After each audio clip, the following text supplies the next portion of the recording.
오늘 말씀 나눠볼 보은이란 은혜를 갚는다 라는 뜻입니다.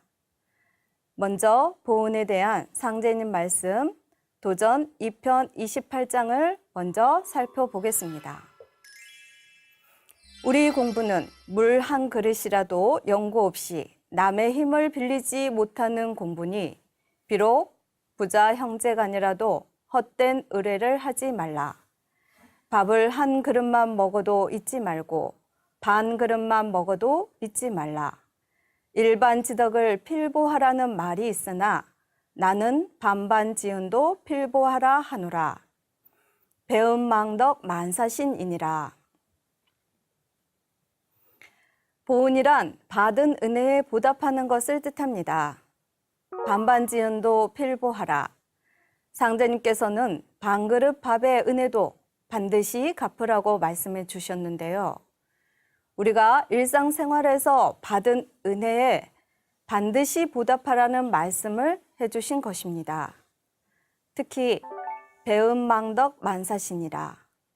은혜를 저버리고 덕행을 잊어버리면 만번 죽어 마땅한 몸이라고 하셨습니다. 스승의 은혜를 저버리고 부모 조상의 은혜를 모르고 천지 부모의 은혜를 저버리는 자는 만번 죽어 마땅한 몸이라고 하셨습니다. 세상에 공짜는 없다는 말도 있듯이 대자연과 인생사에서 주고받는 법칙에서 벗어나는 것은 없습니다. 부부간에도 부모와 자식 간에도 형제간은 물론 사회와 이웃 속에서도 사람은 누구나 다양한 관계 속에서 끊임없이 은혜를 주고받으면서 살아가는데요. 덕진다리의 일화를 살펴보면 살아서나 죽은 뒤의 신도에서도 보은의 관계는 이어짐을 알 수 있습니다. 저 남쪽에 금강산이라 하는 월출산이 우뚝 솟은 전남 영암에 있는 덕진다리에 얽힌 일화입니다. 영암의 원님이 갑자기 죽어 저승에 갔는데요. 염라대왕은 원님에게 죽을 때가 아니지만 그냥 돌려보낼 수 없으니 저승에 인정을 베풀고 가라고 했습니다. 저승에는 이승에서 적선한 것이 쌓여있는 곡간이 있는데요. 베푼 것이 거의 없었던 원님의 저승 곡간에는 집 한 단밖에 없었습니다. 저승사자는 덕진의 곡간에 노적이 쌓였으니 그것을 빌려서 인정을 베푼 후 이승에 돌아가서 갚으라고 했습니다.